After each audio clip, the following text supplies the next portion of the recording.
Forward operating base Ironclad sat at the edge of the world. Not metaphorically, literally.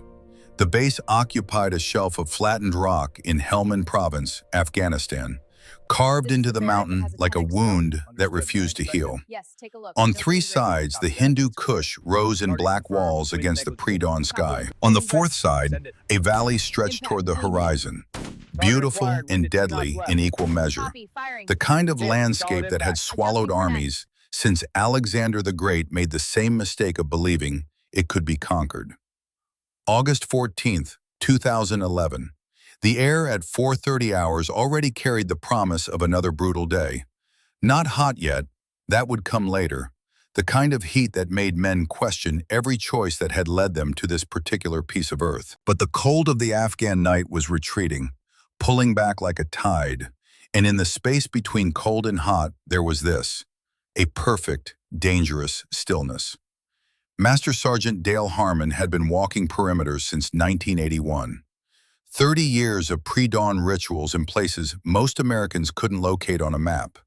Honduras, Grenada, Panama, the Gulf, Somalia, Iraq. And now this, his third Afghanistan deployment, probably his last, his body finally sending messages his mind could no longer ignore.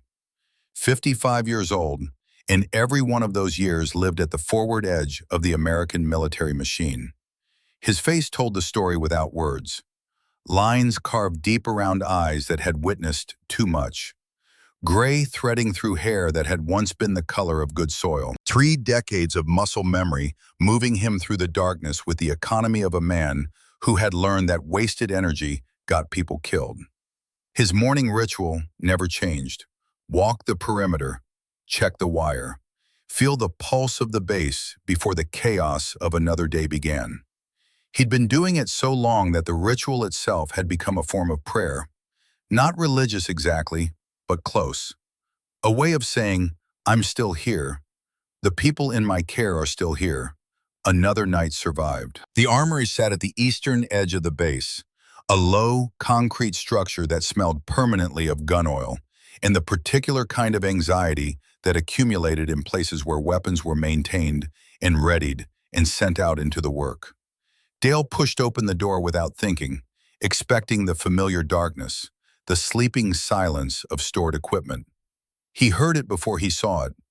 Not movement, not the clatter of metal on metal, something smaller than that, a presence. The particular quality of silence that exists when a room contains someone who has learned, through long practice, to take up as little space as possible. Dale stopped in the doorway. He did something he hadn't done in years. He reached for the light switch and then stopped his own hand. Waited instead. Listened. The darkness in the armory wasn't uniform. There was a figure at the maintenance bench along the far wall.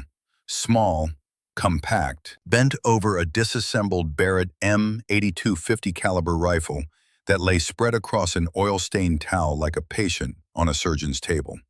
The figure wasn't moving, just sitting, hands resting at its sides, head slightly bowed, as if listening to something in the metal and springs and precisely machined components laid out in perfect geometric order. Dale reached for the light. Left boot heel, said the figure without turning around. Worn unevenly on the outer edge. Right knee, old injury, probably 2003 or earlier. You favor it on hard surfaces but compensate well enough that most people don't notice. Dale's hand stayed on the switch, not yet flipping it. In 30 years, no one had read him from a doorway in the dark. You got all that from my footsteps, he said, not a question. The weight distribution changes the sound. The figure still hadn't turned around. People think floors don't talk. Floors talk constantly. Most people just don't know how to listen. Dale flipped the switch. The fluorescent light stuttered once, twice, then held. Staff Sergeant Reese Calloway was 27 years old, 5 feet 6 inches tall, and weighed approximately 128 pounds. She had dark brown hair pulled back in a regulation bun, with the kind of precision that suggested it had been done in the dark, from memory, 100 times before. Desert camouflage uniform with the sleeves rolled to mid-forearm, revealing forearms that were lean, encorded, and tanned to the color of old copper. She was looking at him now, finally having turned on the stool. Her eyes were hazel, that particular shade that shifts between green and brown, depending on the light, the kind of eyes that registered everything and revealed almost nothing. She looked, Dale thought, exactly like someone you would underestimate. That was the first thing that told him she was dangerous. Her hands were resting on the maintenance bench beside the disassembled Barrett.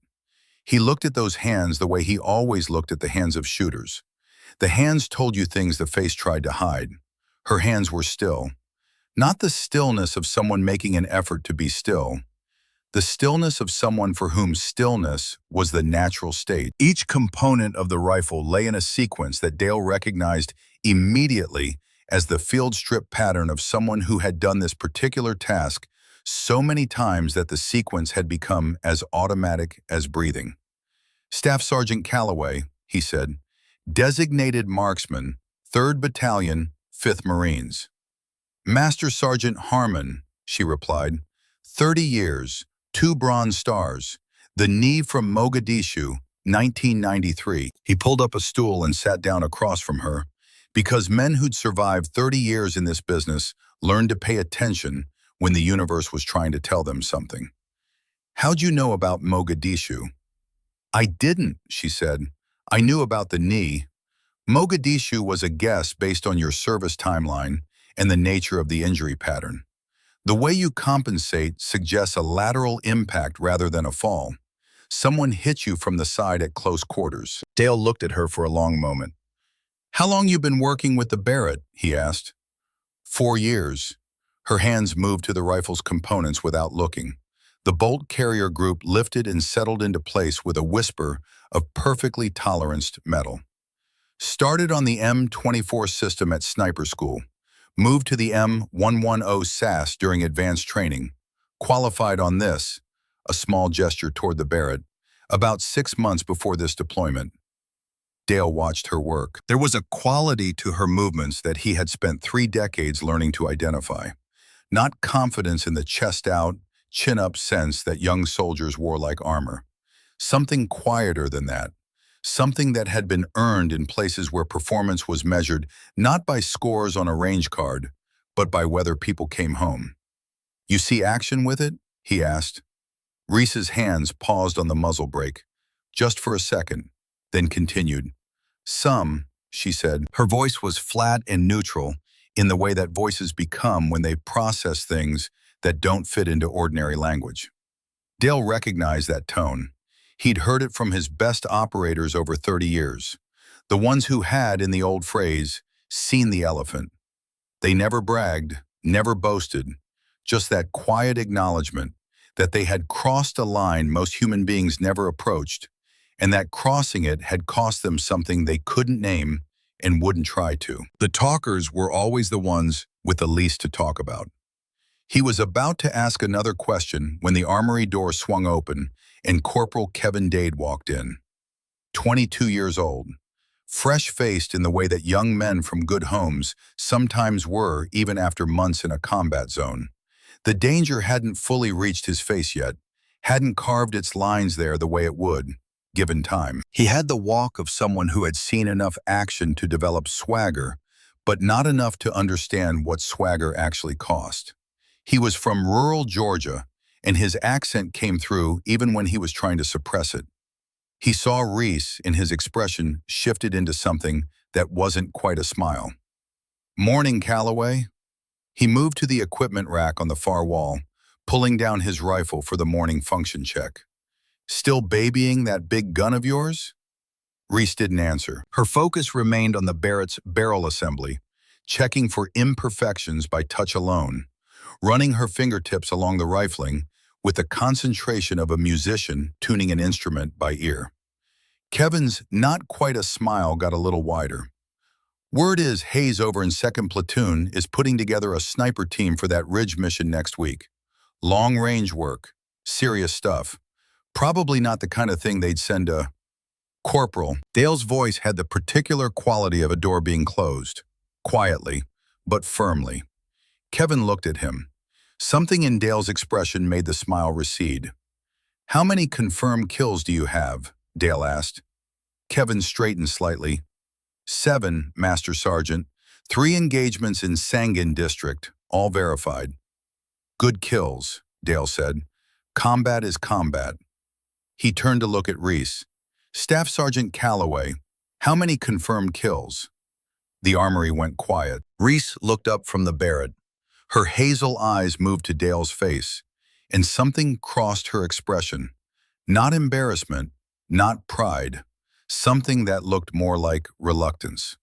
Like a door she didn't want to open in a room with other people in it. "I don't discuss numbers, Master Sergeant."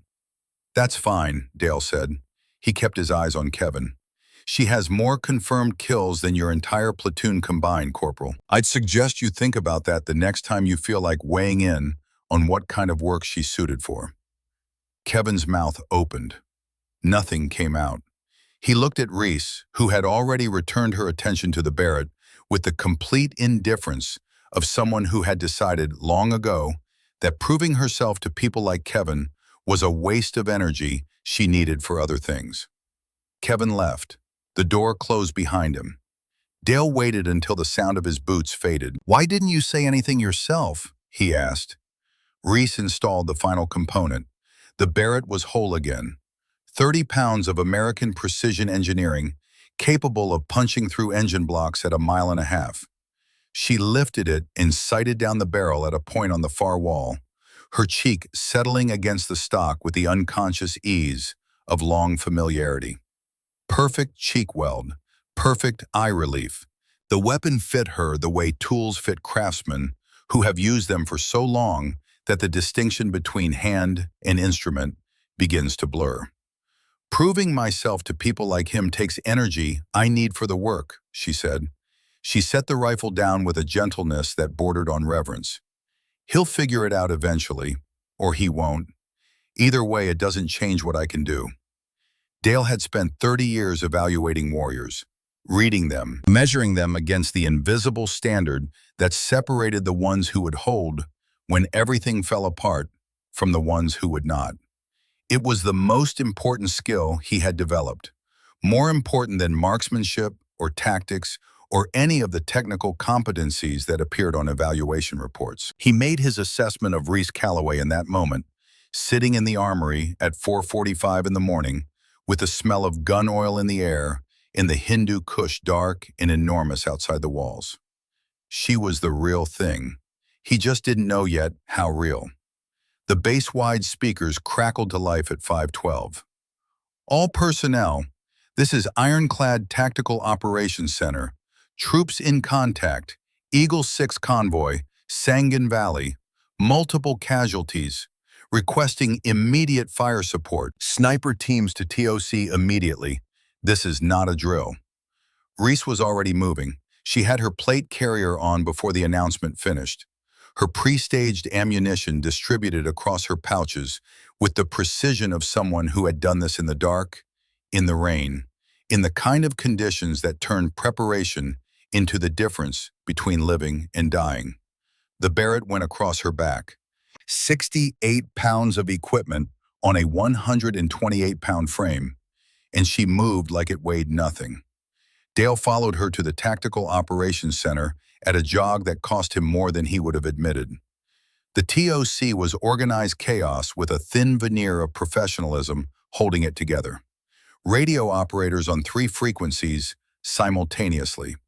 Intelligence officers pulling satellite imagery onto screens that glowed pale blue in the dimness. Maps covered every surface, annotated with the red and blue geometry of tactical catastrophe in progress.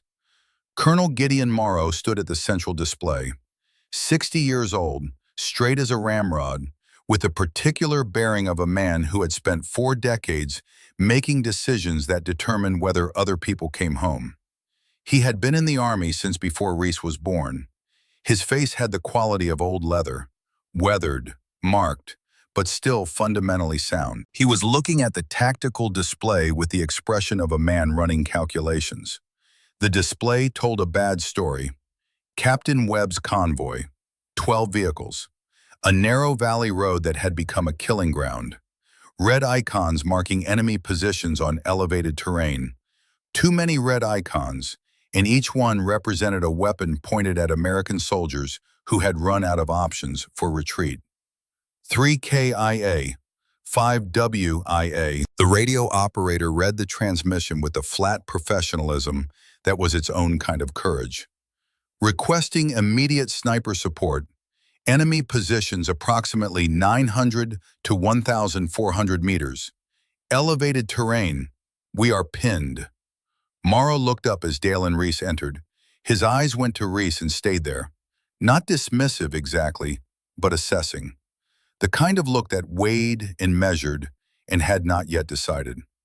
Calloway, he found the name on the roster. Designated marksman, 3rd Battalion, 5th Marines. You're rated on the Barrett system? Yes, sir. Morrow looked at the tactical display, then back at her. Those positions are extreme range. The terrain gives them cover from direct fire weapons. We need a sniper team on that ridge in 20 minutes. Apaches are 15 minutes out, but Webb can't wait. I can be on that ridge in 12 minutes, sir. Reese's voice was the same as it had been in the armory, flat, certain, without the performance of confidence. Just the statement of a fact she had already calculated. From there, I have line of sight to the PKM position and at least 3 additional targets. Morrow's eyebrows moved slightly. That was tactical analysis, not marksmanship. Battlefield geometry. The kind of thing you learn from hard experience in places like this one. He looked at Dale. Dale said, "Let Ghost work." The nickname came out before he'd fully decided to say it. He'd been turning it over since the armory. The way she moved, the way she listened, the way she was simply there and then simply not there, existing at the edge of perception. Ghost. It fit. Morrow studied her for 3 seconds that felt longer. "Go," he said. The ridge position overlooked the valley like a watchtower built by God, and then abandoned. Reese set up in 12 minutes flat, moving up the rocky slope with a speed and sureness that made Dale's 55-year-old lungs burn with something that was partly physical effort and partly the specific pride of a man who has trained warriors for 30 years, watching one of them operate at the absolute peak of the craft. Bipod deployed, rear bag positioned, body alignment perfect. Then she did something Dale had never seen. She put down the meteorological instrument, the small handheld device that measured wind speed, temperature, humidity, the tool that every long-range shooter carried, the data that fed into ballistic calculators and produced the numbers that translated into accurate fire at distance. She put it down and she closed her eyes. "What are you doing?" Dale asked. "Reading the air." She was completely still, her head tilted slightly, like a person trying to hear a specific instrument in a complex piece of music. "Give me 10 seconds." Dale watched her. Below in the valley, the radio crackled with the sound of men taking fire. He wanted to say something, wanted to remind her that there were people dying while she sat on a ridge with her eyes closed. But something stopped him. Some instinct honed over 30 years told him to wait. He waited. After 8 seconds, Reese opened her eyes and settled behind the rifle. "PKM gunner at 927 meters, she said. 6-inch exposure at chest height through the sandbag gap. Wind is running 3 to 5 southwest, but there's a thermal layer at about 400 meters altitude that's pushing it east, not registering on the ground instruments. I need to account for the drift at mid-range." Dale scrambled for his spotting scope. 60 power magnification. He found the PKM position. She was right. There was a gap in the sandbags, barely 6 inches, through which the barrel of the machine gun protruded like a blunt finger. The gunner himself was almost entirely concealed. "How did you—" he started. "The grass in the valley," she said. "Bottom layer moving southwest, top layer moving differently. You can hear the frequency change when the wind hits the rocks at different elevations." She paused. "My father taught me that gullies talk if you know how to listen." Dale put his eye back to the spotting scope, and did not say another word. "Target confirmed hostile," he said. "You're clear." The Barrett spoke. At 927 meters, the bullet took slightly over 1 second to arrive. Dale watched through his scope. The PKM gunner dropped without ceremony, without drama, with the absolute finality of precise ballistic physics applied to human biology. The machine gun went silent. "Target down," Dale said. Reese was already cycling the bolt, eyes still behind the scope, already scanning. "Second target, 1,185 meters.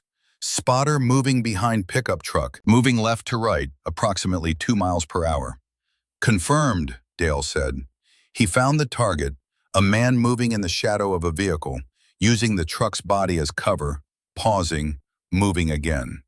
Reese led the target, calculated the flight time, predicted the geometry of bullet and body arriving at the same point in space, at the same moment.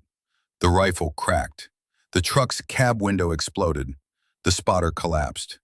Dale exhaled slowly. "That shot went through the cab." Angle was Reese said, already moving on. "Third target, 1,340 meters, motorcycle, Taliban commander, radio antenna visible." Dale found the target. A man on a motorcycle, moving fast across open ground, weaving between rocks, maybe 30 miles an hour. "He's too fast. Wait for him to stop." "No time." Reese's voice was quiet and certain. "He's calling reinforcements. I can see the radio handset." Dale looked at her. She had maybe 3 seconds before the motorcycle disappeared behind a boulder that would give the rider cover and time to complete the call. Reese exhaled halfway and held the natural pause. The Barrett fired. The motorcycle was 100 feet from where it had been when she pulled the trigger. The round caught the rider in the upper chest. The bike went down in a cascade of dust and tumbling metal. The rider did not get up. Dale sat back from his spotting scope. "Reese," he said. "That was no fragments of bullet jacket and stone moved outward at lethal velocity in a cone that swept across the fighter's exposed position. The fighter stumbled out from cover, clutching his face and neck. Reese fired again, center mass. The fighter went down." Dale stared through his spotting scope for a long moment. "You just calculated a ricochet shot," he said, "at 1,200 meters. Granite is hard enough to fragment the bullet without absorbing the energy," Reese said. "Basic physics." Dale stopped himself from responding, put his eye back to the scope, because the alternative was to sit here with his mouth open like a man who had just seen something that 30 years of professional experience had told him was not possible. The radio crackled. "Atlas, this is Eagle 6. Captain Webb's voice, strained but alive. "All threats neutralized. Requesting immediate medevac for wounded. I don't know what kind of guardian angel you sent, but she just saved 14 lives." Reese ejected the spent brass. 4 casings on the rocky ground, still warm. She looked at them for a moment with an expression that Dale couldn't quite read. Not pride, not satisfaction. Something more complicated than either. She began field stripping the Barrett for transport. Dale watched her hands. Steady, no tremor, no shake. She had just killed 4 human beings at extreme range under combat conditions, and her hands were rock solid. That told him 2 things. First, the debriefing room felt like an interrogation chamber after the brutal clarity of the ridge. Colonel Morrow sat at the head of the table with Reese's personnel file open in front of him. Dale sat to one side. 2 intelligence officers flanked Morrow, their faces professionally neutral in the way that intelligence officers' faces were trained to be when they were most interested in what they were hearing. "Staff Sergeant Calloway." Morrow looked at the file, then at her. "According to your records, you're qualified expert on the M24 sniper system. Completed Army Sniper School at Fort Benning with honors. Deployed to Afghanistan 7 months ago as a designated marksman." He turned a page. "Nothing in here explains what I just watched on the ridge footage. Nothing about the tactical analysis. Nothing about ricochet shots at extreme range, and nothing about reading wind using sound and grass movement. Reese sat at attention, eyes forward, the posture of a soldier who had learned to wait. Dale leaned forward. Sir, I've trained SEAL snipers for 20 years. What Staff Sergeant Calloway demonstrated this morning was not Army sniper school technique. That was Tier 1 work, the kind of shooting and the kind of tactical awareness that comes from a very specific kind of operational environment. Morrow's eyes moved to Reese. Staff Sergeant, was there a prior assignment that isn't reflected in your standard personnel record? The silence lasted exactly 3 seconds. Yes, sir. Her voice was steady. Task Force Nomad, 18 months, classified under Special Access Programs. The room went quiet in a different way than it had been quiet before. Morrow's expression changed in a way that was subtle, but unmistakable to anyone who had spent time around men who had seen serious things.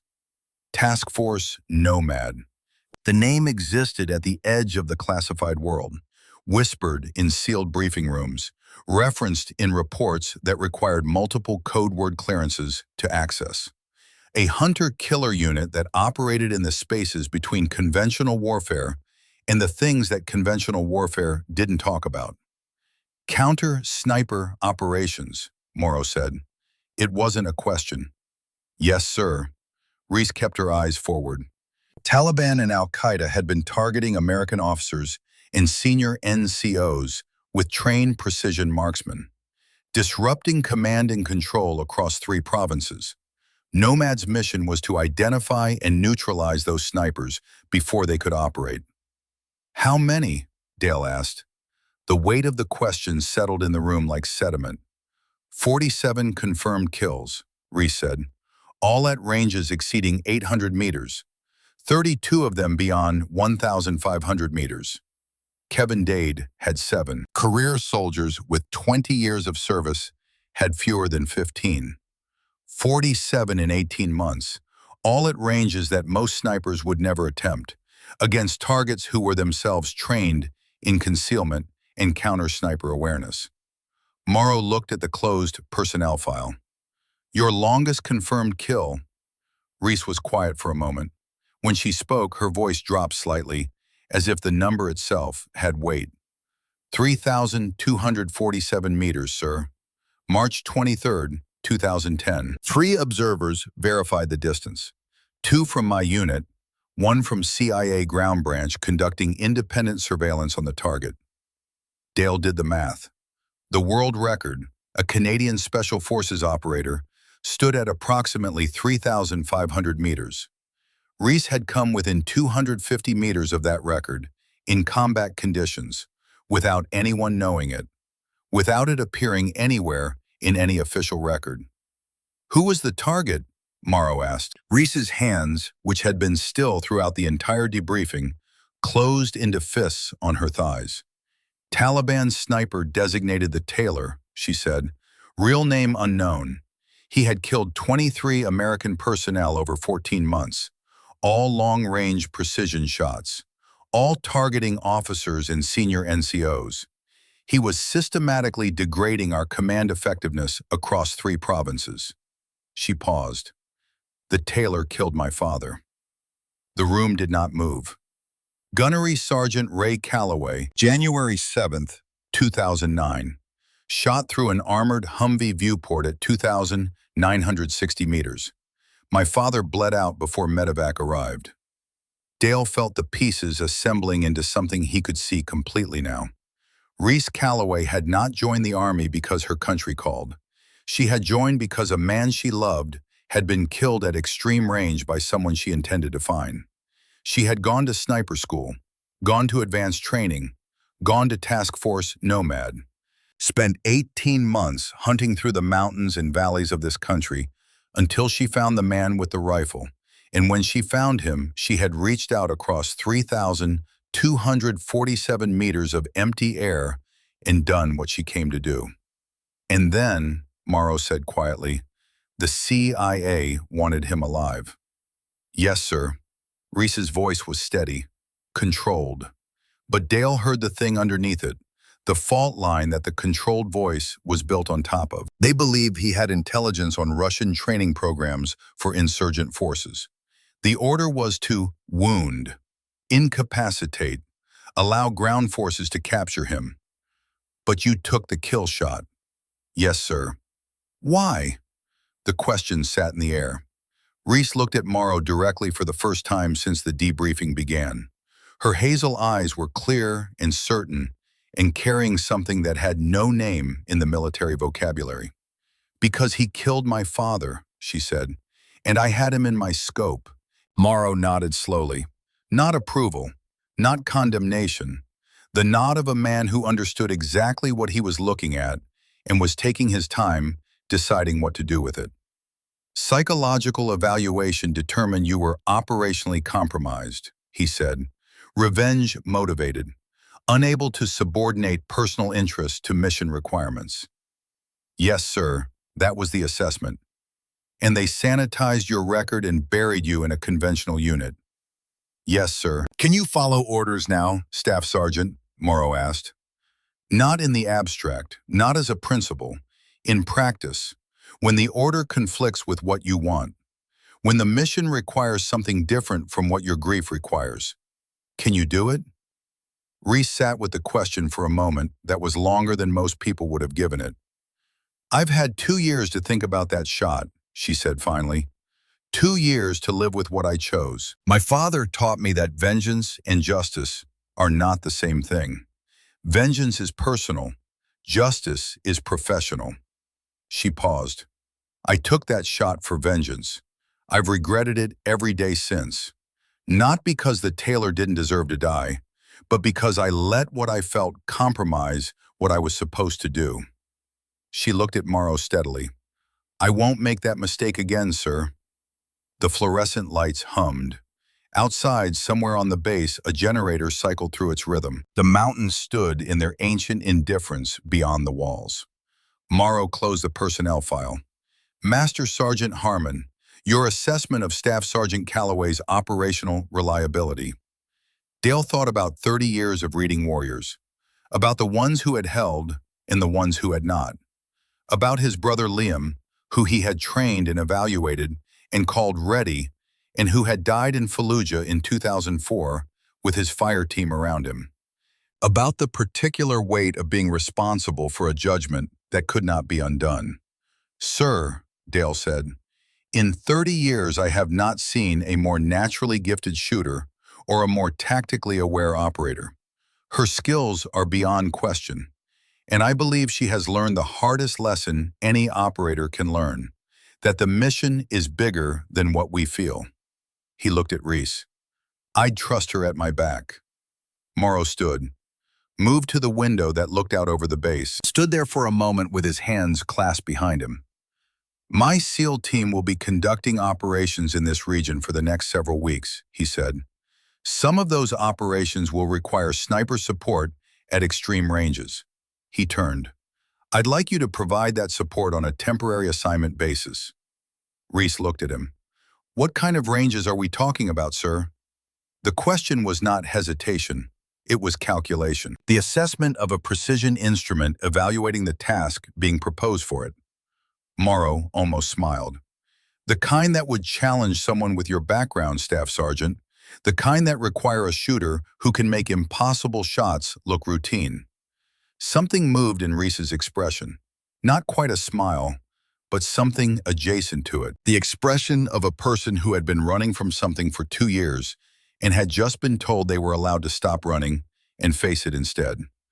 I'd be honored to support the operation, sir, she said. Outside, the base was waking up. The sounds of another Afghan day beginning. Vehicles, voices, the percussion of a military installation shaking off the night and preparing for whatever the next hours would bring. Inside the debriefing room, something had shifted. A judgment had been made. A choice had been extended and accepted. But the night wasn't done revealing what it had to say. At 22:47, the first rocket hit. The impact came without warning, the way impacts always came, because warning was the one thing that warfare consistently refused to provide. The explosion was close enough to rattle the walls of the debriefing room, close enough that Dale felt it in his chest before he heard it. Then the second impact. Then the third. The rockets had hit the Eastern Ammunition Storage Bunker. Not the motor pool, not the fuel depot, not any of the targets that an enemy with satellite imagery and general intelligence about military base layouts might logically choose. The Eastern Ammunition Storage Bunker, the one that didn't appear on any map, whose location required specific internal knowledge of how FOB Ironclad had been built, where its infrastructure actually lived beneath its official architecture. Dale stood in the orange-lit chaos of the post-impact response and understood what that meant. He looked across the smoke and the running figures and found Reese standing very still in the middle of it all. She was looking at the burning bunker. Then she looked at him. She had understood it too. "Someone told them where to hit," she said. Her voice was quiet, careful. The voice of a person thinking precisely in the middle of chaos, which was its own particular skill and its own particular danger.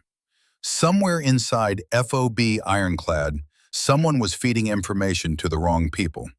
And Reese Calloway, the shooter with the scrubbed record and the 47 confirmed kills, and the hands that never trembled, and the ears that could read the wind by listening to grass, had just become both the most valuable asset on this base and its most dangerous liability. Because whatever came next, someone on the inside would be watching.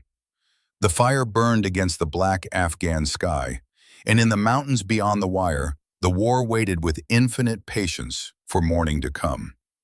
The intelligence briefing room at FOB Ironclad had no windows. That was intentional. Windows meant sightlines. Sightlines meant vulnerability. In a place where someone inside the wire was feeding targeting data to people outside it, every architectural choice had become a tactical consideration. The room existed at the center of the base, like a sealed chamber, accessible through two coded doors, its walls lined with maps and imagery and the accumulated intelligence product of weeks of surveillance on a single human being. Colonel Gideon Morrow stood at the head of the table at 700 hours, and the expression on his face told everyone in the room that what they were about to hear would not make the day easier. The photograph on the main display was a drone image, long range, the subject unaware. A man in his early 50s, lean and angular, with a kind of face that had been shaped by decades of cold and violence into something that no longer carried the ordinary expressions of ordinary life. Pale eyes that looked flat even in the photograph, like windows into a room where the lights had been turned off. A scar running along his left jawline from ear to chin, the old white of a wound that had been serious and had healed badly and had been carried forward anyway, the way serious men carried serious wounds. Viktor Zharkov, Morrow said, multiple aliases across 4 countries, intelligence designation Zharkov, operational call sign in Taliban radio communications, the engineer. Reese sat across the table from Dale and looked at the photograph the way she looked at everything, steadily, without readable expression, absorbing it into some internal calculus that operated below the surface. Former Soviet Spetsnaz, Morrow continued, fought in Afghanistan during the Soviet occupation in the 80s.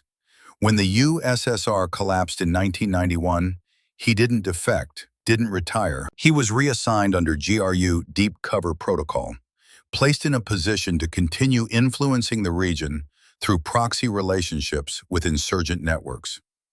Morrow clicked to the next image. Bodies, American bodies. Officers and senior NCOs, each killed by a single precise shot, the pattern unmistakable to anyone who had spent time studying how precision fire changed the geometry of a battlefield. He resurfaced in 2008, working with Taliban forces in Helmand province. In the last 18 months, Zharkov has 63 confirmed kills of American and coalition personnel, all long-range precision shots, all targeting leadership. The room was silent. "He's not eliminating soldiers," Morrow said. "He's decapitating our command structure, creating a climate of fear that affects operational planning at every level. Senior personnel are reluctant to expose themselves. Decisions get made from the rear instead of the forward edge. He's changing how we fight without firing more than one round per engagement. Dale leaned forward. Operating range? 2,500 to 3,500 meters. His success rate is approximately 78%. Morrow let that number settle. He has also been training Taliban snipers. We've identified 9 fighters who received direct instruction from him. Collectively, those 9 fighters have killed 61 coalition personnel. Reese looked at the photograph on the display. Then Dale said, quietly, the thing that changed the shape of the room. There's more. He looked at Morrow first, receiving a small nod. Then he looked at Reese. I pulled this last night, after the rocket attack. Called in favors from contacts at JSOC who had access to the full Nomad case files. He paused. Zharkov didn't just resurface in 2008 as an independent operator. He came back with a specific program, a structured curriculum for creating precision marksmen from existing Taliban fighters. He provided weapons, Russian-manufactured weapons. He provided ammunition, Russian-manufactured ammunition. And he provided training, the specific body mechanics, the ballistic methodology, the target selection doctrine that his students then carried into the field. Reese was very still. The tailor, Dale said, was one of Zharkov's students. The fluorescent light hummed. Somewhere outside, a helicopter moved across the sky, its rotors marking time like a slow metronome. The round that killed your father, Dale said, it was fired from a Russian-manufactured rifle. The ballistic signature was consistent with ammunition produced at a specific facility in Tula, Russia. We knew this in 2009. The CIA knew this in 2009. He kept his voice level, professional. The voice of a man delivering information that needed to be received and processed rather than reacted to. Your father was killed by a program that Zharkov designed and funded and ran. The tailor was the instrument. Zharkov was the architect. Reese looked at the photograph on the display for a long moment. Then she looked down at her hands, which were resting flat on the table in front of her. Still, completely still. Understood, she said. It was the most controlled, 2-syllable response Dale had ever heard. Underneath it, he could feel the weight of what it was containing, the way you could feel the pressure behind a dam without seeing the water. Morrow spoke again because the mission required it. Zharkov's compound is in the Kajaki district. He pointed to the map. Elevated terrain, natural defensive positions, stone walls, guard towers. He uses it as a base of operations, moves out for engagements, returns here. We've had surveillance on the compound for 3 weeks, and the pattern is consistent. He traced the ridge system to the northwest. The only position that offers clear line of sight to the compound courtyard is this ridge.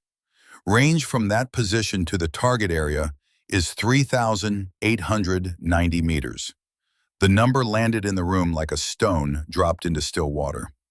Dale watched Reese's face. She was doing the math the way she did everything, internally, without visible effort, running calculations that would have taken most people a ballistic computer in several minutes. That exceeds your record shot by 643 meters, Morrow said. We've consulted with every long-range marksmanship expert in theater. The consensus is that the shot is theoretically possible, but practically outside what military doctrine considers achievable under combat conditions. He looked at Reese directly. But you made a shot at 3,247 meters. And this morning you demonstrated capabilities that are not accounted for in any manual I've ever read. Reese met his eyes. What's the time frame, sir? 72 hours. We've intercepted communications about a coordinated assault on Kandahar airfield. Truck bombs, rockets, small arms, synchronized attack on multiple access points. If Zharkov completes the planning and coordination, casualty estimates range from 200 to 300 coalition personnel. 200 to 300. Dale watched Reese receive that number, watched it move through her expression the way a stone moved through deep water, disturbing the surface briefly, then settling into the depth where it would stay. "Rules of engagement, sir?" she asked. Morrow and the intelligence officer exchanged a look that was brief but not invisible. "The CIA has an interest in this target," Morrow said. "They believe Zharkov possesses intelligence about Russian operations in multiple theaters. Syria, Eastern Europe, proxy operations across the Middle East. Their preference is capture and interrogation." He paused. "I am giving you tactical discretion. Your primary mission is preventing the Kandahar attack. If the tactical situation permits a wounding shot that enables capture, you will attempt it. If the tactical situation requires lethal force to accomplish the mission, you are authorized. I will not sacrifice American lives for an intelligence opportunity." Reese nodded once. "Use every hour you have before insertion," Morrow said. "We move when we move." The long-range shooting facility sat at the far western edge of the base. Stripped down, the longest marked range at 3,000 meters. Reese would need to shoot past the end of what was marked. She arrived at 9 o'clock. Dale arrived 3 minutes later with his spotting equipment and the small green field book he had been keeping for 30 years. Recording the things that mattered, the observations and moments that the official record never captured. The heat was already building, 104 degrees by 10 o'clock hours. The kind of heat that made the air shimmer and turned the distant ridgelines into something that moved like living things. Reese shot for 6 hours. She fired 43 rounds at extended range, pushing methodically through the distance brackets, building a data profile of how the Barrett performed at the absolute edge of its design parameters. Dale spotted every shot, called every wind condition, measured every impact and every miss, and recorded everything in the green notebook with the focused attention of a scientist conducting an experiment whose results would determine whether people lived or died. At 3,500 meters, she hit 5 out of 12 shots. The misses were educational. They showed her how the thermal layer above 400 meters altitude bent the bullet's path in ways that ground-level instruments didn't capture. How the temperature differential between the valley floor and the ridge position created a density gradient that affected the projectile's behavior in the final third of its flight. At 3,700 meters, 3 out of 10. At 3,890 meters, her first 10 shots produced 2 hits, both on the edge of the target, neither where she needed to place them. She sat back from the rifle. Dale looked at her without speaking. There was a particular silence between people who understood what they were working on, a silence that contained the weight of the stakes without requiring them to be named. Reese pulled her knees to her chest and looked out across the range at the distant berm, shimmering in the heat. Her shoulder was already bruising from the Barrett's recoil. The skin above her right cheekbone was red where the scope had pressed during the session. She had eaten half of what she should have eaten that morning, and Dale had noticed, and had said nothing yet, but was noting it in the part of his mind that kept track of such things. "Tell me about your brother," she said.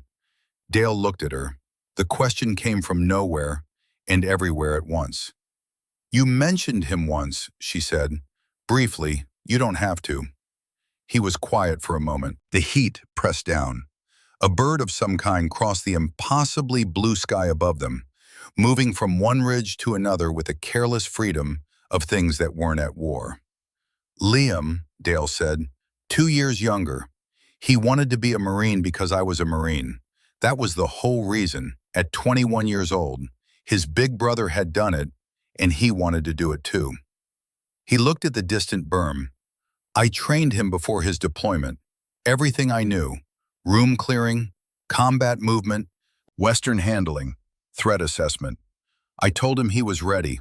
I believed it when I said it." Reese waited. IED in Fallujah, 2004. He was leading his fire team through a residential area, doing everything right, textbook movement, exactly the way I taught him.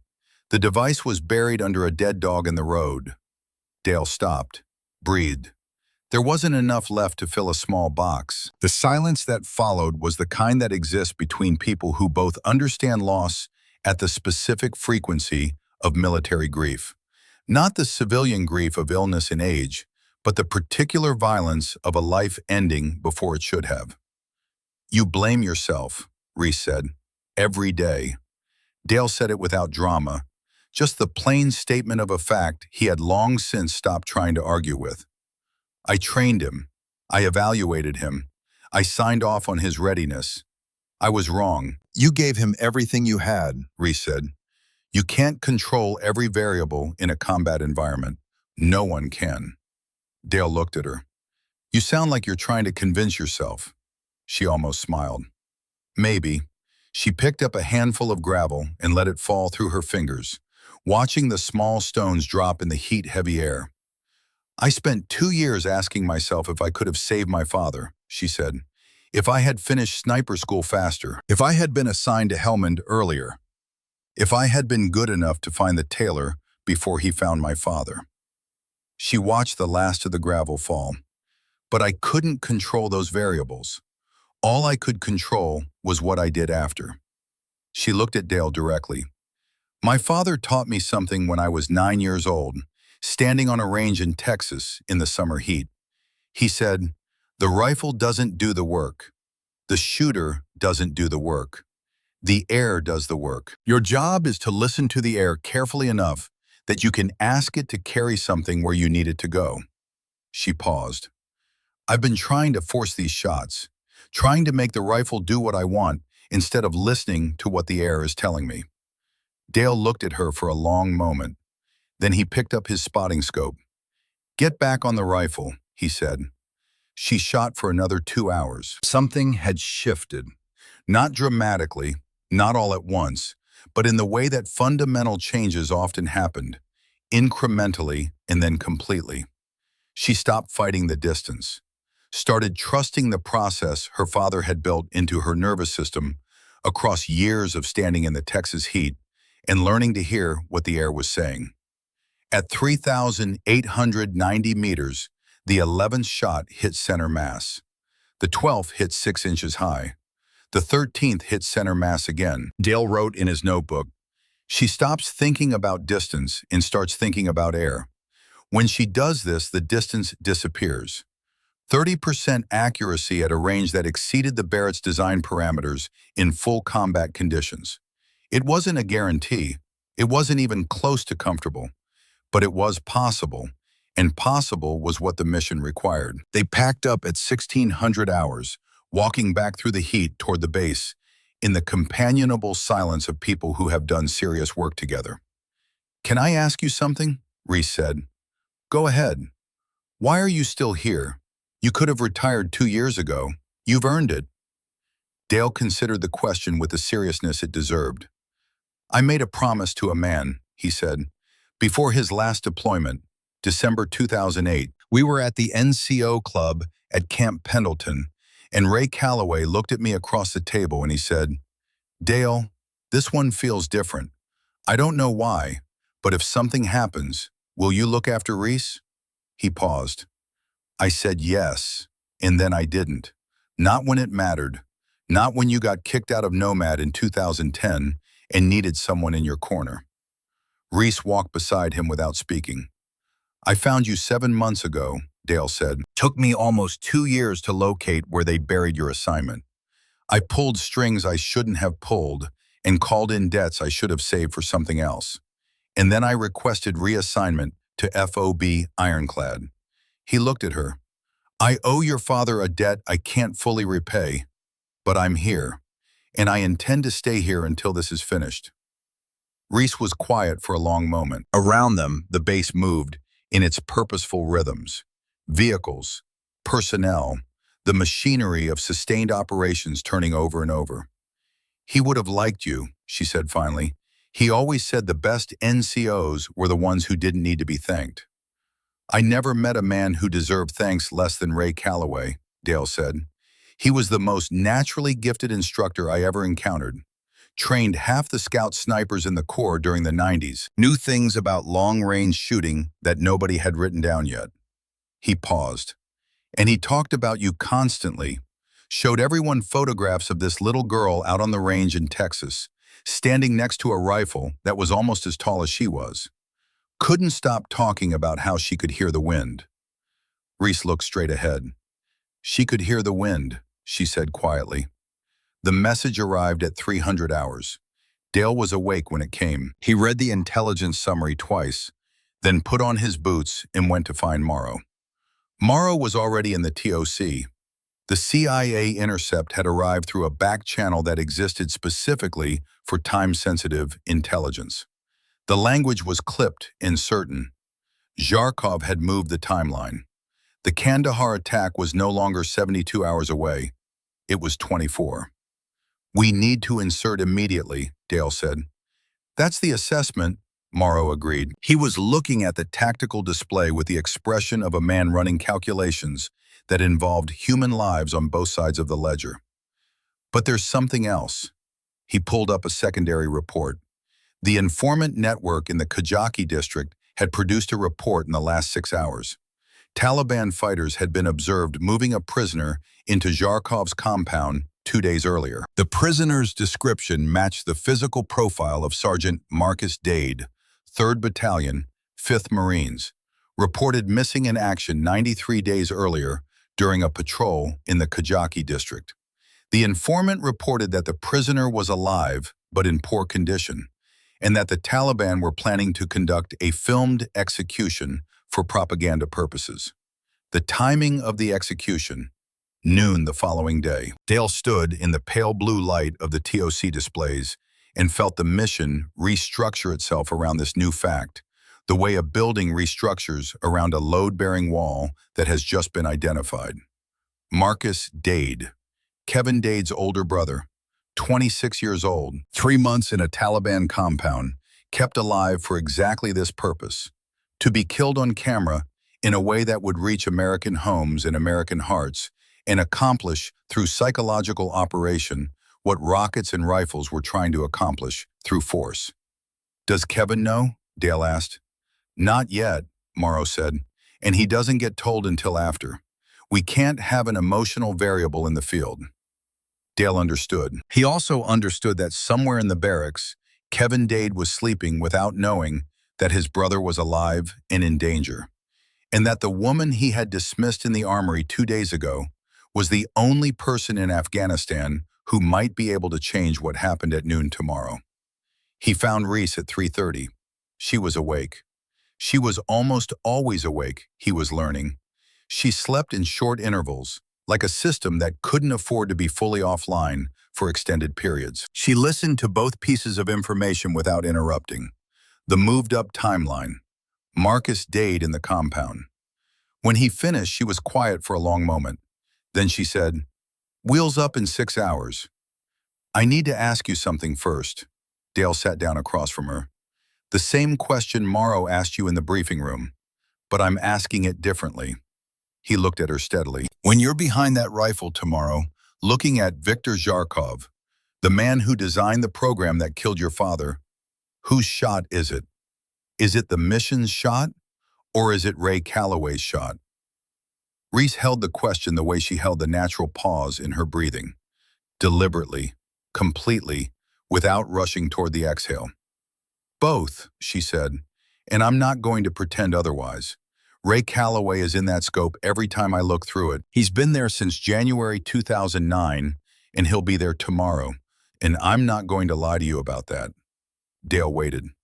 "But I know the difference," she said. "In 2010, when I killed the tailor, I couldn't feel the line between what the mission needed and what I needed. I thought I could. I was wrong." Her voice was clear and steady. "Vengeance misses, Dale. My father taught me that. He just had to die before I understood what he meant." She looked at him directly. "My father's shot is the second one tomorrow.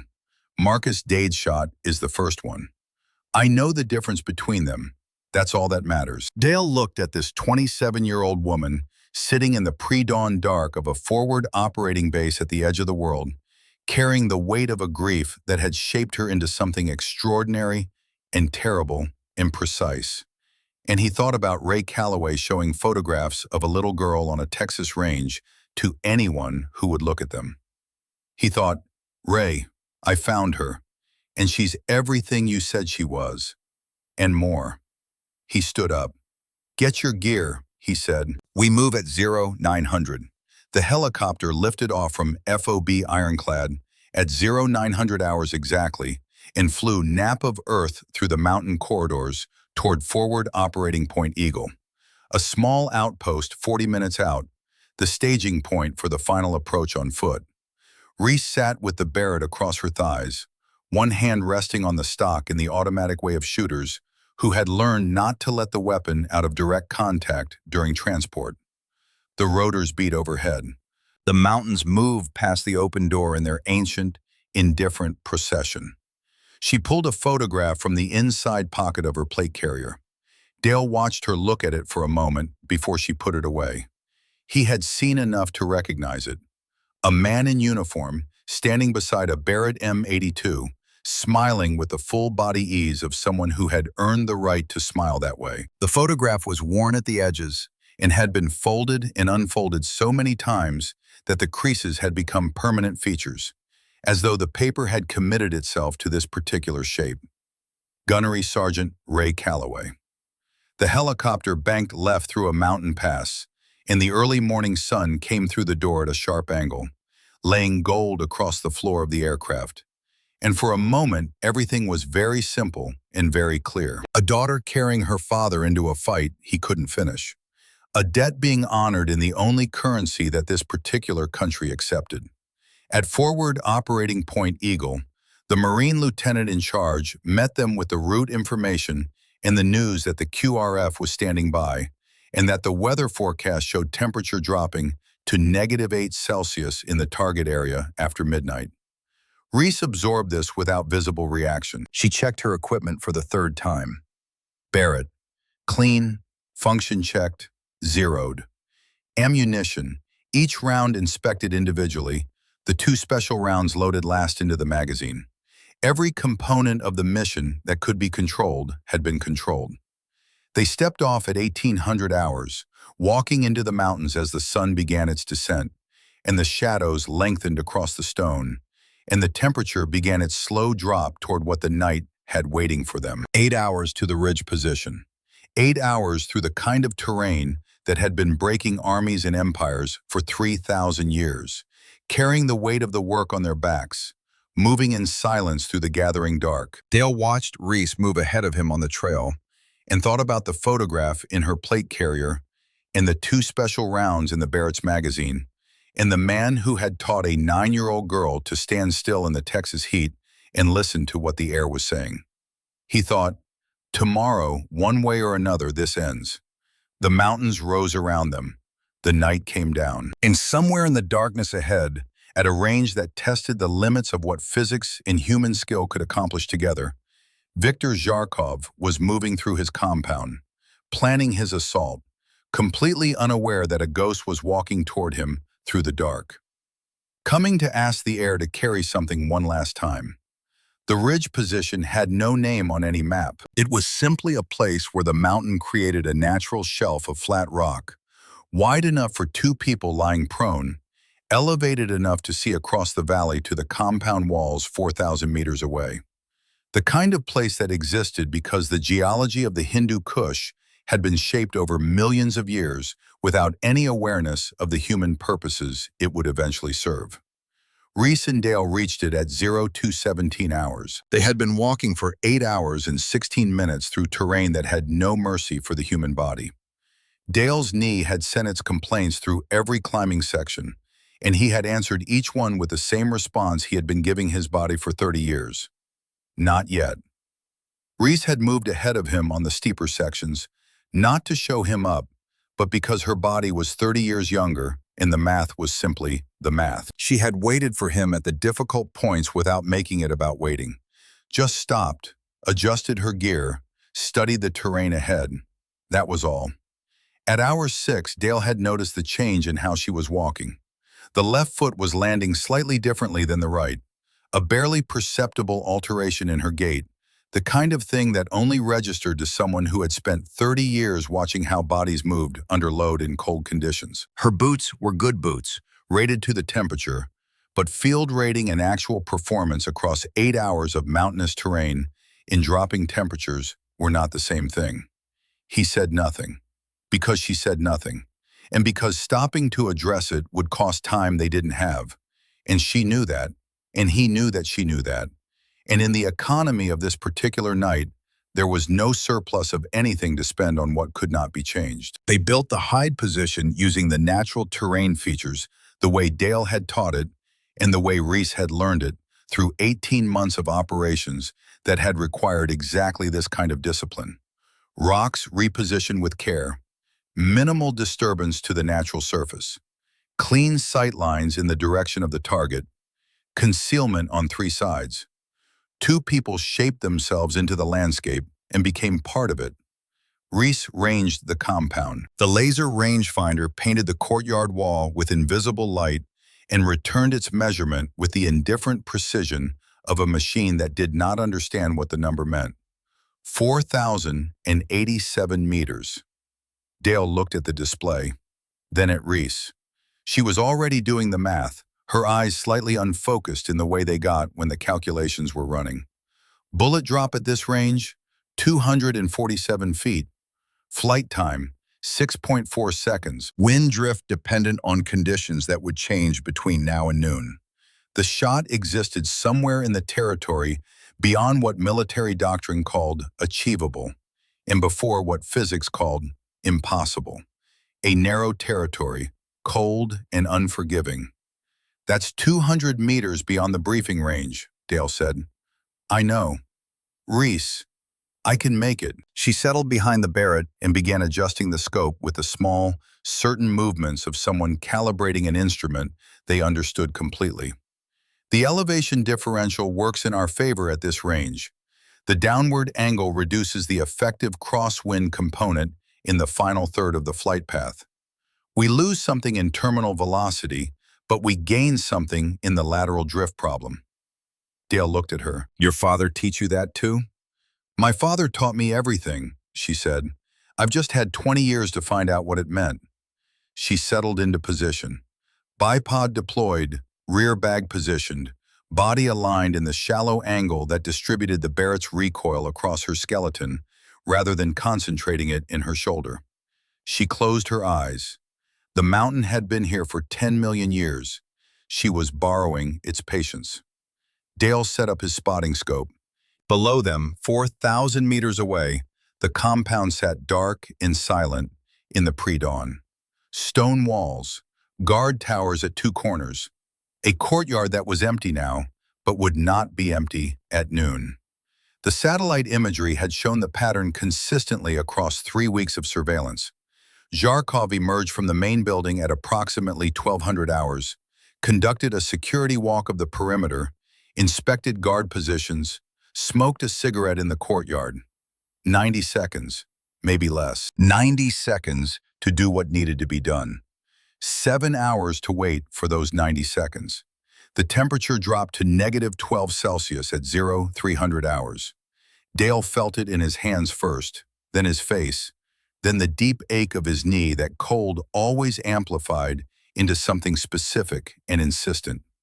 He pulled his gloves tighter and looked at Reese beside him. She was completely motionless. Her breathing was slow and even, the 4-count rhythm that her father had drilled into her until it became the body's default setting under stress. Her eyes were closed.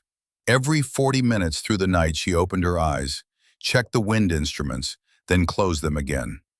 Dale understood what she was doing.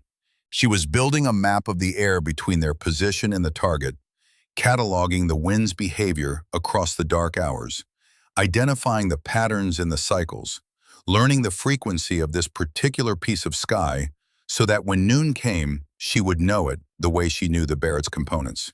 By feel, by the sound of it. At 500 hours, Reese's left foot stopped moving when she adjusted her position. Dale noticed. She noticed that he noticed. Neither of them said anything. At 700 hours, with the sun beginning its climb and the temperature starting its slow ascent from the night's low, Dale poured water from his thermos and passed it to Reese. She drank without sitting up, managing the thermos with the practiced economy of someone who had spent extended periods in hide positions where full movement was not an option. "How are the feet?" he asked. "Quiet, clinical." "Fine," she said. "Reese." A pause, the kind that contained a decision being made about honesty. "The left foot has been numb since about 0500, she said. "The right foot has partial sensation. Both are functional for the purposes of this operation." Dale looked at the sky, at the compound below, at the hours remaining between now and noon. "When we extract," he said, "you tell me immediately." "When we extract," she agreed. It was the best he was going to get, and both of them knew it, and the mission did not offer the luxury of pressing further. The hours between dawn and noon on a surveillance operation had a specific quality that Dale had never found adequate language for. Not boredom. Boredom required the absence of stakes, and the stakes here were absolute. Not tension exactly. Tension implied a state of active resistance, and what was required was the opposite of resistance. It was a sustained act of presence, of existing completely in the current moment without reaching toward what was coming or pulling back toward what had passed. Reese did it better than anyone Dale had ever watched do it. She existed on that ridge the way the rock existed, patient, settled, as though she had nowhere else to be and no other purpose than this one. At 9:30, she spoke without moving. "Dale, I'm here. My father had a phrase for this, the waiting before the shot." She paused. "He called it the conversation with the air. He said the waiting wasn't empty time. It was the time when you were learning the language of the specific air between you and the target, so that when the moment came, you weren't introducing yourself. You were finishing a conversation you'd already started." Dale wrote it in his notebook. Wrote, Ray Calloway's words, through his daughter, on a ridge in Afghanistan. Then he stopped and just held the pen and didn't write anything else for a long time. At 11:45, the compound showed the first sign of change. "Activity," Dale said. "Main building door. Movement inside." Reese's eyes opened. The Barrett scope captured her full attention with the completeness of a switch being thrown. Her breathing changed. Not accelerated, slowed. The 4 count deepened into something even more deliberate. Her heart rate, Dale knew from long experience with elite shooters, was dropping toward 50 beats per minute. The autonomic nervous system being managed by sheer trained will into a state of biochemical calm that most human beings never achieved outside of sleep. The radio crackled. Colonel Morrow's voice, controlled but carrying urgency underneath the control. "Ghost, Atlas TOC, situation update, stand by." Reese keyed her mic with 2 clicks. "Standing by. We have confirmation from ground assets. Taliban are preparing the prisoner for execution in the courtyard. Estimated timing in the next 15 to 20 minutes. The prisoner is alive and ambulatory." A pause. "It's Marcus Dade. Confirmed by physical description and imagery. He's in the compound." Through his spotting scope, Dale watched the main building door open fully. 2 Taliban fighters emerged. Between them, supported partly by his own effort and partly by their grip on his arms, was a figure who had clearly been surviving rather than living for the past 93 days. Emaciated, moving with the careful deliberateness of someone whose body had been reduced to its absolute minimum and was running on something beyond physical resources. Hands bound behind his back, a blindfold already slipping. Marcus Dade, 26 years old, 3 months in a Taliban compound, still walking. The fighters moved him to the center of the courtyard and forced him to his knees. One of them produced a heavy chain, industrial steel, the kind used for securing large equipment, and ran it through Marcus's bound hands and down to a metal stake driven into the packed earth of the courtyard floor. A video camera was being positioned on a tripod near the compound wall. Then the main building door opened again. Viktor Zharkov walked into the courtyard. Even at 4,000 meters, through 60 power magnification, there was something in how he moved that was unmistakable. Not swagger, not the performance of authority, the settled, unhurried movement of a man who had operated in violent environments for so long that violence had ceased to require any particular internal preparation. He moved across the courtyard toward the guard position with the regularity of deep habit. His security walk, right on schedule. He stopped at the eastern guard position, spoke briefly with the fighter there, checked the weapon, looked out over the compound wall at the valley beyond. Then he reached into his shirt pocket and produced a cigarette. He lit it, and he stood still. "Target acquired," Reese said. Her voice had changed, quieter than before, each word placed with the care of someone who understood that in this state every expenditure of air was a resource being managed. Zharkov, stationary, eastern courtyard position. "Confirmed," Dale said. "That's our target. Range confirmed at 4,087 meters." She made a final scope adjustment so small Dale couldn't detect it from the outside. "Wind is running 12 miles per hour northwest, steady. Temperature 93 degrees at our position, estimating 88 at the target. Pressure holding, thermal layer inactive at this hour." "Confirmed," Dale said. "Conditions are as good as they're going to get." Then the fighter near Marcus Dade lifted a sword. 30 seconds, Dale said. "Maybe less." Reese's voice did not change. "Tactical solution. 2 shots. Phased sequence. Walk me through it." The chain securing the prisoner connects to the stake at a weld point, 2-inch diameter. If I hit the weld, the impact energy from the 50 caliber round should fracture the connection and fragment outward. The fragmentation creates a chaos event in the courtyard. In the 3 seconds following the chaos event, Zharkov will turn toward the source of the noise and impact. That's when I take the second shot. Dale looked through his spotting scope at the chain. 2 inches. At 4,087 meters. Invariable wind. That chain is a 2-inch target at over 4,000 meters, Reese. I know. The ballistic probability of hitting a 2-inch target at this range under these conditions. I know what it is. If you miss the chain, Marcus dies. If you hit the chain but don't fracture the weld, Marcus dies. If you take the Zharkov shot first and miss, Zharkov escapes and Marcus still dies. I know. The simplicity of those 2 words, not dismissal of the math, complete acknowledgement of it, and the choice to proceed anyway. "Why?"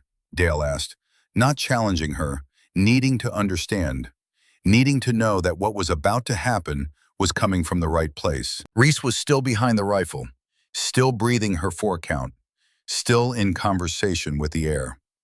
"Because if I don't, a 26-year-old man dies on camera," she said, "and his brother spends the rest of his life watching it. And somewhere there's a family that doesn't get their son back when they could have."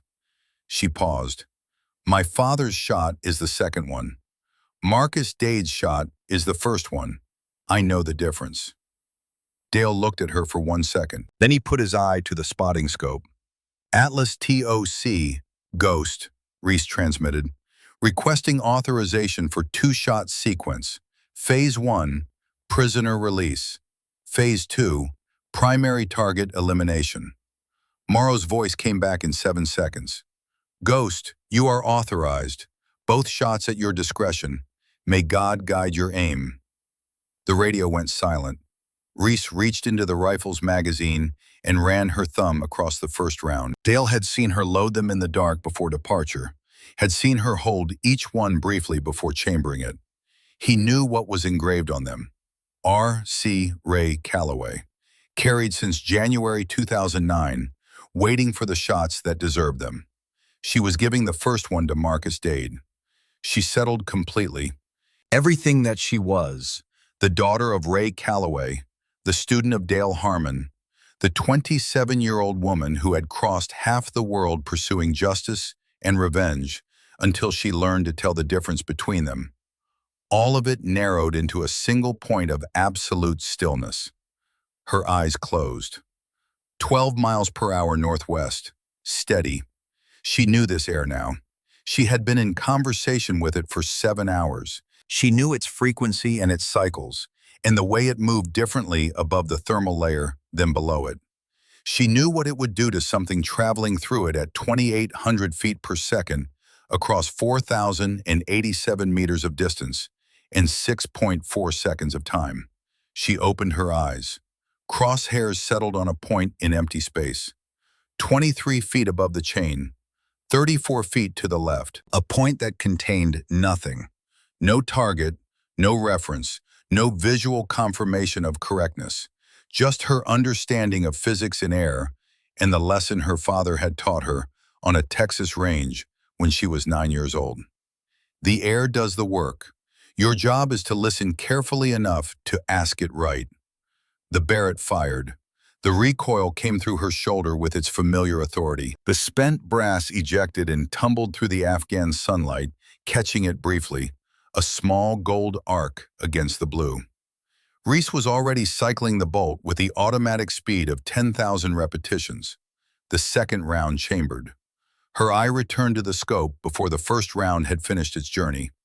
1 second.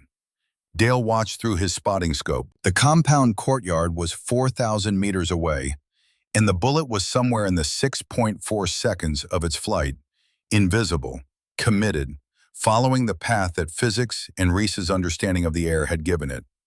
2 seconds. The fighter with the sword was beginning his motion. 3 seconds. Dale held his breath without deciding to. 4 seconds. The second round was chambered. Reese had already moved her crosshairs to the point in space where Zharkov would be when he turned toward the impact. She was aiming at a moment in the future that hadn't happened yet, trusting the sequence she had calculated. 5 seconds. 6 seconds. The chain exploded. The .50 caliber round struck the weld point with a precision that Dale would spend the rest of his life unable to fully explain in technical terms, and would ultimately describe only as, she asked the air, and the air delivered. The weld fractured. The chain came apart in a burst of metal fragments in energy that moved outward in every direction at velocities that the human eye couldn't track. The stakes shattered. Marcus Dade lurched forward, suddenly free, the momentum of leaning against the chain's resistance carrying him toward the ground. The courtyard erupted, fighters spinning, voices, the camera operator stumbling backward from his tripod. 2 guards raising weapons toward the source of an impact they couldn't locate because it had come from 4,000 meters away in a direction they weren't looking. Zharkov turned. He turned toward the explosion in the courtyard with the trained response of a man whose instinct in any unexpected event was to move toward information. He was already reaching for the pistol at his belt. His eyes were scanning the courtyard, cataloging, assessing. His body had rotated approximately 40 degrees from its previous position. He was exactly where Reese's crosshairs were waiting. She fired. The second round Ray Calloway's initials through 2,800 feet per second in 6.4 seconds of Afghan sky and arrived at the point in the courtyard where Viktor Zharkov was standing with the completeness that only physics could provide. Center mass. Zharkov's body absorbed the impact and was lifted backward by it, 6 feet across the packed earth of the courtyard, and came to rest against the compound wall with the absolute stillness of something that would never move under its own power again. Dale watched through his spotting scope. He watched for a long time before he spoke. "Target down," he said. His voice came out different than he expected. Quieter, carrying something that wasn't part of his professional vocabulary. Both shots confirmed at 4,087 meters. Both hits. He paused. "That's the longest confirmed combat kill in history. You did it twice. In 6 seconds." Reese said nothing for a moment. Through the scope, she was watching Marcus Dade. The blindfold had fallen away. He was on his feet, moving toward the compound wall with the desperate velocity of a man who understood that his window was measured in seconds. A fighter grabbed for him. Marcus, 93 days of captivity, and whatever it had done to his body notwithstanding, headbutted the fighter with the pure animal force of a man who had decided he was not dying today, and the fighter went down, and Marcus reached the wall and found his footing and went over it. Atlas Ghost. Reese's voice was steady and clear. Primary target eliminated. Prisoner is over the northeast wall and moving east. Request immediate QRF. Morrow's response came in 4 seconds. QRF is airborne. 2 minutes out. Outstanding work, Ghost. The Apaches came over the ridgeline from the south, their rotors audible even at this distance. Their 30mm cannons opened up on the compound with the clinical precision of American air power applied to a defined target. The camera on the tripod disintegrated. The guard towers became rubble. The compound that Zharkov had used as a base of operations for 3 years was being systematically converted into a statement about what happened to people who built programs designed to kill American officers. The Black Hawk descended in the field east of the compound, fast ropes deploying, Marines moving to recover Marcus Dade. 60 seconds later, the helicopter lifted off. Reese sat back from the Barrett. Her hands were shaking, not much. The kind of tremor that required knowing to look for it. But Dale was looking for it, and it was there, and he put his hand on her shoulder the way you put a hand on someone's shoulder when the words available are insufficient for the thing that has happened. She looked at the 2 spent casings on the rock beside her, picked them up with fingers that were shaking slightly, and held them in her palm. The engraving was small but clear in the morning light. RC. RC. She closed her hand around them. Reese, Dale said, your feet. She tried to stand. The left foot did not respond the way a foot should respond when called upon to bear weight. She caught herself on the Barrett's stock, then on Dale's arm, and he held her with the steadiness of a man who had been expecting this and had positioned himself accordingly. Both feet, she said. Her voice was matter-of-fact about it. The left worse than the right. Can you walk? She tested it carefully. Yes, slowly. Then we move now. I'll set the pace. The radio crackled. Morrow's voice. Ghost, be advised. S2 has confirmed the identification of the mole. Corporal Wendell Fitch, radio operations. He was apprehended at 0940 hours this morning while attempting to transmit your insertion coordinates to a known Taliban communications frequency. He is in custody. Your position was not compromised. Dale absorbed that. Fitch, 23 years old. He had sat in the TOC and passed coffee to radio operators who were coordinating the defense of the base he was simultaneously trying to destroy. The specific ugliness of it was something Dale had encountered before, in various forms, across 30 years of service, and it never became ordinary. Copy that, Reese transmitted. Ghost out. They began the long walk back. The medical officer at FOB Ironclad looked at Reese's feet with the controlled expression of someone managing their reaction to something worse than they had expected. Frost nip transitioning to frostbite, both feet. 2nd degree on the left, borderline on the right. He looked up at her. 3 more hours and we'd be having a very different conversation. Reese nodded. You knew, he said, not an accusation. Just the assessment of a physician noting that the patient had been aware of a developing injury and had chosen to continue. The mission required it, she said. The treatment began. The slow, careful process of rewarming tissue that had been pushed to the edge of what it could sustain. It was painful in the way that recovery from cold injury was always painful, the body objecting loudly to the return of sensation it had given up on. Reese sat through it without audible complaint. She had lost 11 pounds in the weeks leading up to the mission. Dale had been tracking it, noting how her already spare frame had shed weight in the way that bodies did when they were burning everything to feed sustained, high-intensity preparation. 117 pounds now, where she had been 128 when she arrived at FOB Ironclad. She was not diminished by it. She was, if anything, more precise, as though the process had removed everything that wasn't essential and left behind only what the work required. Kevin Dade appeared in the medical bay doorway that evening. He stood there for a moment before coming in. The swagger was completely gone, not suppressed, not managed, just genuinely absent, like something that had been part of his construction and had been quietly removed by the events of the preceding hours. His eyes were red. He had been told about Marcus. He had been told that Marcus was in surgery at Kandahar and would survive. He had been told the rest of it. He stood by Reese's cot and looked at his boots for a long moment. "You saved my brother," he said, "after everything I said to you in that armory." Reese looked at him. "You saved him, and you did it with a shot that—" Kevin stopped, shook his head. "There aren't words for what that shot was." "Sit down, Corporal," Reese said. He sat. "Your brother is alive," she said. "That's what matters. Not the shot, not the distance, not any of the rest of it. Marcus is alive, and in a few weeks he's going to be somewhere that isn't a Taliban compound. And eventually he's going to come home. That's what the shot was for." Kevin looked at her with an expression that was trying to hold several things at once and managing it with difficulty.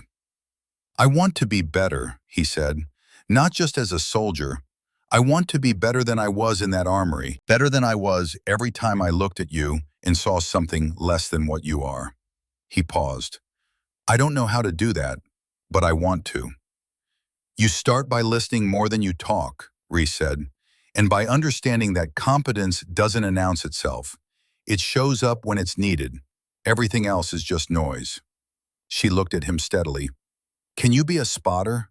Not in terms of training, in terms of who you are. Can you make someone else's work better instead of making yourself look good?" Kevin was quiet for a long moment. "Yes, ma'am," he said. "I think I can." "Then we'll see," she said. Morrow pulled Reese aside the following morning. The CIA was filing formal objections through channels. The language in the complaint amounted, in its substance, to the argument that a potentially valuable intelligence asset had been eliminated when a wounding shot should have been attempted. Morrow had written his response before coming to find her.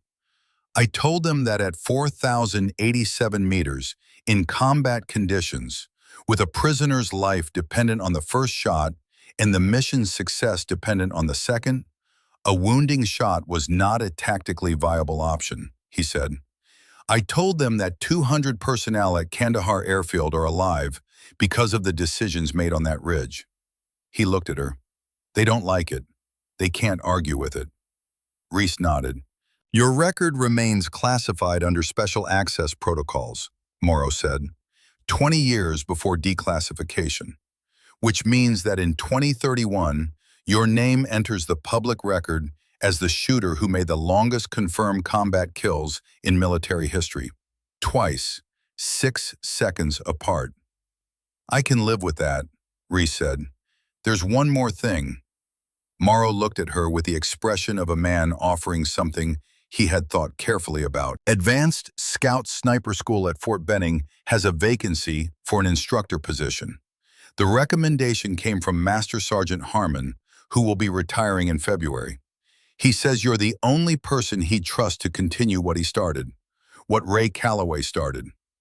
Reese looked out the window at the mountains. She thought about standing in front of 35 students with a Barrett M82 on a demonstration table and the specific knowledge, not theoretical, not borrowed, but earned at the cost of real things, that the job required. She thought about her father standing on a range in Texas, pointing at a girl who couldn't hear the wind yet, and saying to whoever would listen, "She's going to be better than me." "Yes, sir," she said. "I'd be honored." Dale retired on February 14th, 2012. He came to find Reese the night before his last day. She was in the maintenance bay at Fort Benning, where she had been assigned for 3 weeks and was already working on the curriculum for her first class. He found her with a Barrett across the bench and the components spread in their familiar geometric order on an oil-stained towel. Some things didn't change. He sat across from her, and they talked for 2 hours about everything and nothing. About Liam, about Ray, about the specific loneliness of military service and its specific rewards, about what it meant to spend a life doing work that most people would never know was being done. When it was time to go, Dale stood and put on his jacket. "I kept my promise to your father," he said. "Late, but I kept it." Reese looked up from the Barrett. "You kept it," she said. "That counts for everything." He nodded, turned toward the door, then stopped. Ray used to say that the best snipers were the ones nobody remembered, the ones who did the work and disappeared. "I know," Reese said. "He told me." "He was right about almost everything." Dale looked at her. "But he was wrong about that one. The best snipers are the ones who teach what they know, so that the work doesn't disappear when they do." He walked out into the February night. Reese looked at the Barrett's components on the towel for a long time. Then she began reassembling it with the slow, certain movements of someone who had all the time in the world and knew exactly what they were doing. Fort Benning, March 2012. 35 students looked at her from their seats with the particular mixture of skepticism and assessment that students brought to instructors they hadn't evaluated yet.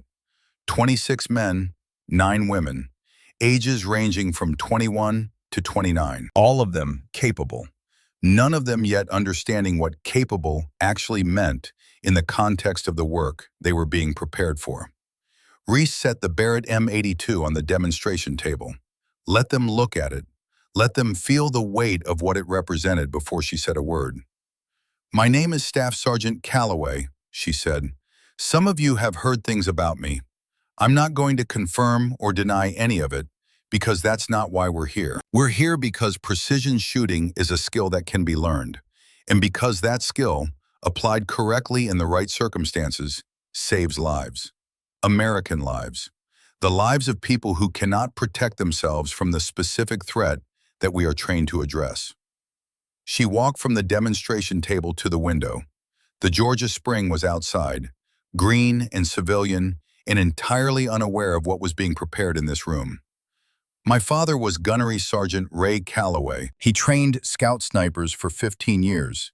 He taught me the fundamentals of long-range shooting when I was 8 years old, and he taught me something about those fundamentals that I want to share with you on the first day, because it's the thing that separates good shooters from the ones who become something more than good."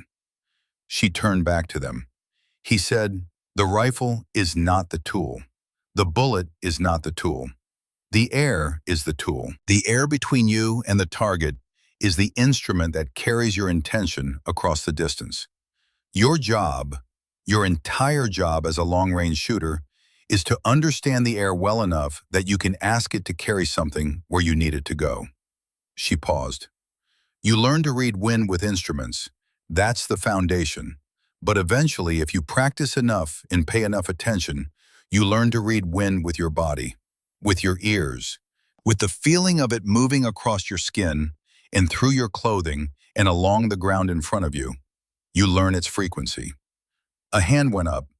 A young woman in the third row, 22 years old, dark hair, the kind of serious eyes that meant she was going to be exceptional if she was given the right direction. "Instructor Calloway, is it true you made a shot at over 4,000 meters?" The room went still, everyone waiting. Reese looked at the young woman for a moment, saw herself, briefly and clearly, at 9 years old standing beside a rifle on a Texas range, listening to her father say, "Close your eyes. Tell me what the air is doing." "Master the fundamentals," Reese said. "Everything else takes care of itself." She turned back to the demonstration table, put her hands on the Barrett. The metal was cold and familiar and perfect. Outside, the Georgia wind moved through the pines. Reese could hear it, the specific frequency of it, the way it found the gaps between the trees and changed pitch as it passed through. She heard it the way she heard everything, completely, without effort. Her father's voice, in the movement of the air. She's going to be better than me. Wait and see. Arlington National Cemetery, January 7th, 2019. 10 years. The morning was cold in the way that Washington winters were cold.